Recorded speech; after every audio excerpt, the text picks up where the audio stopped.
Hello everyone, welcome back to our channel. Today, let us journey together on how to create Gothic art with OpenArt.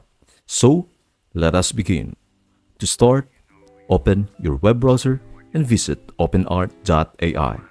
If you already have an account, simply log in to access your personalized dashboard. Now, click on Create from Scratch. On the left side of the screen, you will discover a prompt field where your Gothic art ideas come to life.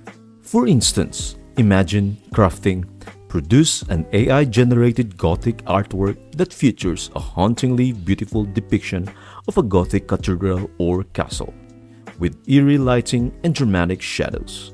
Feel free to add a unique twist using a negative prompt. Once your prompt is set, just click Create. Now, witness the magic of OpenArt in action. And lo and behold, your Gothic art masterpiece is now complete. Click on the image to explore its intricate details. It is as easy as that.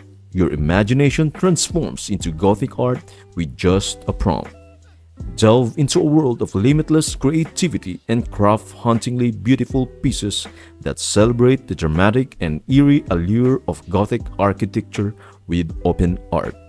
I hope this video helps you out. Thank you for watching and see you in the next video.